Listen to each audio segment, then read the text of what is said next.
long time ago, after I had given birth to my two children, I found myself with 100 extra pounds on my body and desperate to lose it. So I resorted to counting fat grams diligently and working out excessively to the point where I really depended a lot upon working out in order to lose the weight. And in fact, I did lose a lot of weight.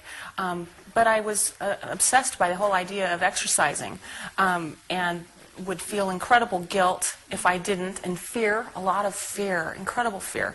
And I realized that when I was sidelined by an overuse injury and I began to gain the weight back quite quickly, that I had been using exercise to purge, in effect.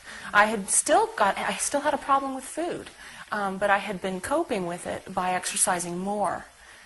So that's kind of, that particular part of my life was characterized by that obsession with exercise and counting fat grams. As I was in a position where I had regained extra weight on my body, and I realized my heart had become connected to food, perhaps even more so during that time of intense fat gram counting and exercise, I began to realize I had a heart issue that it needed to be dealt with, and began to ask God to reveal to me how I could lose the weight in a way that would honor and exalt Him and be healthy at the same time. And He led me to begin to trust my body with the hunger and satisfied signals. And I began to do that. I began to very nervously, because I was not yet in a position where I could do that rigorous exercise that I had previously thought was so necessary to lose weight.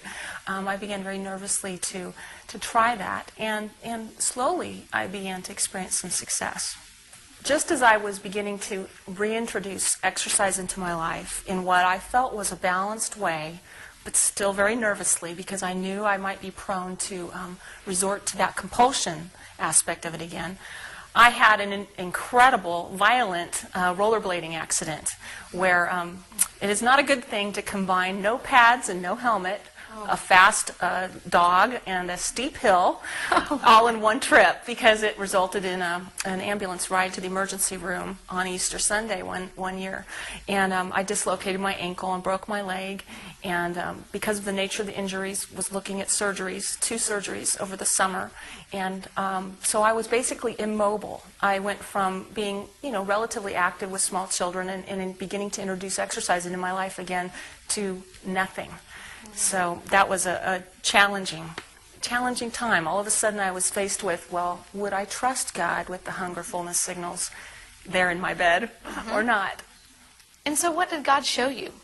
During that time, it was really inconvenient to get up and go to the kitchen in a wheelchair on crutches anyway, but I only did if I was really, truly hungry. The hunger signals were less because, of course, my activity was less, and I released 7 pounds during that month of inactivity. So I couldn't argue. And it wasn't muscle weight. Some people believed that, but I was in a lower pants size after that month. So I rejoiced in that. God showed me that I could trust my body. I really could. Heidi, the Thin Within program offers several tools to help participants achieve success. And one of those tools is the hunger graph. What have you learned using the hunger graph? That's a really good question, Lori, because when I first was introduced to that as a potential tool to use, I was very reticent to try it. Given my background in compulsion and obsessiveness with graphs and charts, the last thing I wanted to do was place that into the program where I was experiencing God's grace with the hunger and satisfaction.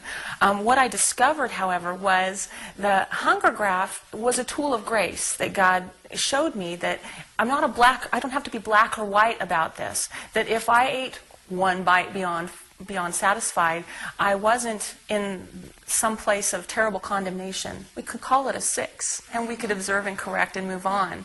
Or we could call it a 7 or an 8 if I had gone that far. But then I could just pick up the pieces and say, Lord, okay, I can observe here that in this particular moment I went too far.